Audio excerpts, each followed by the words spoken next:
sendirian aja nih.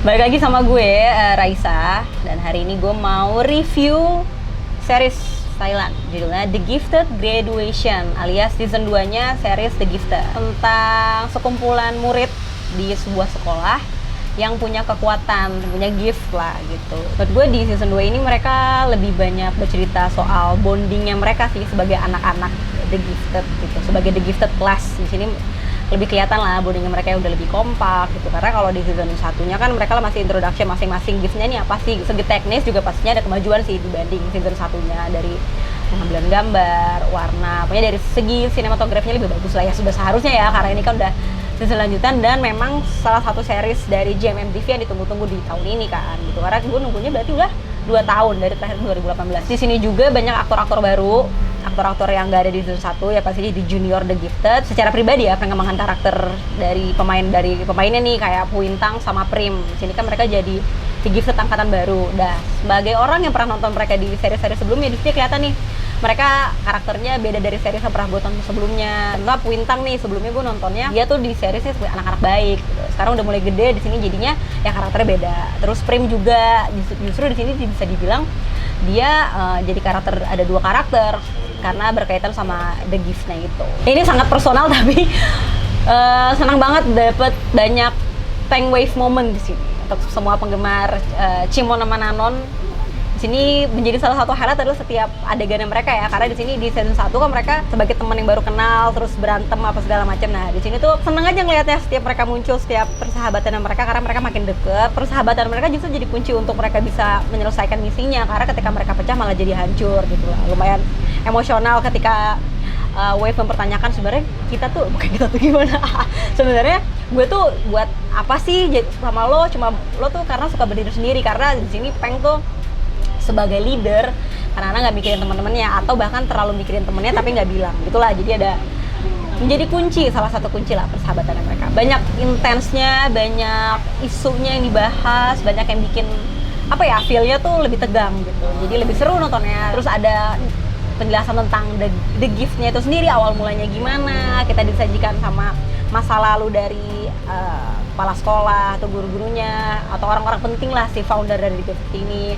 Jadi bisa lihat Litana, Tei sama Namtan kan. Kalau yang kurang menurut gue nih, menyambung tadi karena di season 2 ini emang lebih intens, lebih banyak apa ya isunya. Somehow gue merasa nih kebanyakan plot twistnya. Ketika kita nonton suatu series kan pastinya ada nih yang kita dukung gitu kan. Kayak kita tuh nonton tuh kayak pengen tahu apakah karakter yang kita dukung ini di ujungnya tuh iya berhasil atau enggak gitu. Atau ketika disajikan plot twist ya itu emang jadi sesuatu yang kayak wah keren banget. Nah menurut gue sih ini kebanyakan, karena bisa pernah ada yang satu scene lebih dari satu plot twist. Jadi kan kayak gue jadi kehilangan kepercayaan sama si karakternya gitu, apa sama isu yang sedang terjadi gitu. Jadinya kalau gitu ngapain gue nonton kalau semuanya ternyata nggak sesuai dengan perkiraan gue gitu. Banyak kasih plot twist, jadi kayak momen hanya kebanyakan apa capek sendiri. Pada akhirnya ini juga menyambung ke poin berikutnya yang bikin akhirnya endingnya jadi anti klimaks. Karena kayaknya itu, karena kebanyakan plot twist, kebanyakan isu yang dibahas, penyelesaiannya itu nggak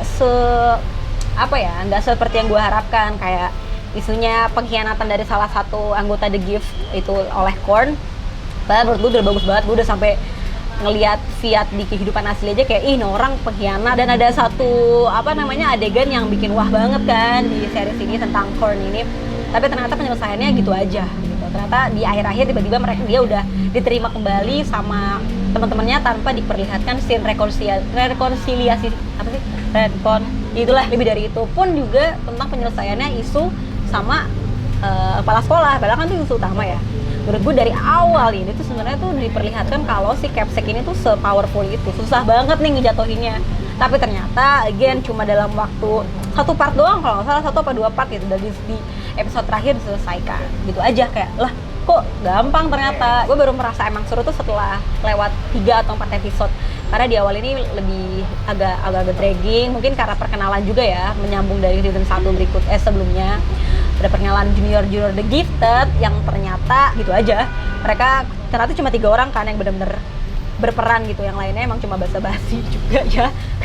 Agak kasihan gitu sebenarnya. Gue juga bahkan nggak tahu tuh mereka beneran The Gifted apa enggak karena nggak dijelaskan. Gue berharap karakter si kembar AJ sama JJ itu lebih banyak, tapi ternyata di sini ya cuma gitu doang aja. Kasian sih, menurut gue butuh lebih banyak screen time dari mereka. Harusnya kalau bisa di akhir tuh semuanya berperan dengan sama rata. Untungnya sih Om Sing udah dikasih peran yang cukup lah ya di sini. Paling berkesan, scene yang paling gue inget ya pastinya ini ya, the one and only Pigan Atapan sama Nanon. Menurut gue masih menjadi salah satu aktor terbaiknya JMM TV setelah di season pertamanya juga dapat award kan Best Actor dengan fighting scene-nya. Di sini juga menurut gue dia juga sempat ada adegan berantem sama Peng sama Nanon, dari sini bagus banget sih. Tetap karakter dia dengan banyak kepribadian tuh keren banget ya. Maksud gue kan ya untuk orang yang ngikutin Gun dia di series lain dan di kehidupan nyata tau lah gimana. Di sini tuh kita bisa bayang kalau dia tuh nggak seperti itu gitu loh, bener-bener karakter punnya tuh dapet banget. Oh ya, sama adegan Korn sih, itu salah satu episode 6 deh kalau nggak salah, itu episode klimaksnya Korn. Ya itulah, nanti kalian nonton, itu lumayan horor sih. Gue kaget kalau kok horor banget nih, jadi lumayan menyeramkan di series. Skor menurut gue 7,5 karena ini masih menjadi salah satu series terbaik dari JMM TV ya, apalagi untuk genre ini kan bukan genre yang biasanya ya, cuman iya, masih ada ruang untuk perbaikan lagi, terutama dari penyelesaian konflik sih. Oke, gitu aja. Jangan lupa subscribe channel Sincrypt, follow Instagramnya, like, komen, dan nyalain lonceng notifikasinya. Dadah, sawadee ka.